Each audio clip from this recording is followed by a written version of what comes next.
ఇక రెండవది Allu Arjun award winner కదా అనేది ఆధారంగా ఉంటే మరి జానీ మాస్టర్ దాన్ని కూడా కొంతమంది కంపేర్ చేస్తున్నారు.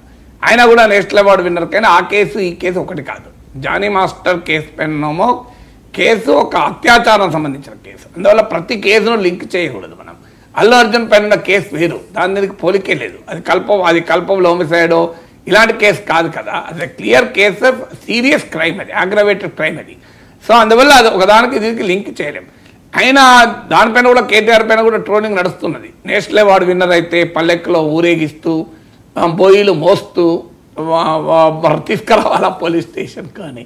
అందువల్ల స్వేచ్ఛాయుత ప్రపంచంలో ఎవరి అభిప్రాయాలు వాళ్ళు తీసుకుంటారు. అయితే డెఫినెట్గా నేను నిన్న కూడా మాట్లాడుతూ చెప్పాను, అల్లు అర్జున్ నన్ను డ్రెస్ కూడా మార్చుకొని ఇవ్వలేదు, ఇది తప్పే కదా. ఎందుకంటే అల్లు అర్జున్ ఏం తీవ్రవాది కాదు. అల్లు అర్జున్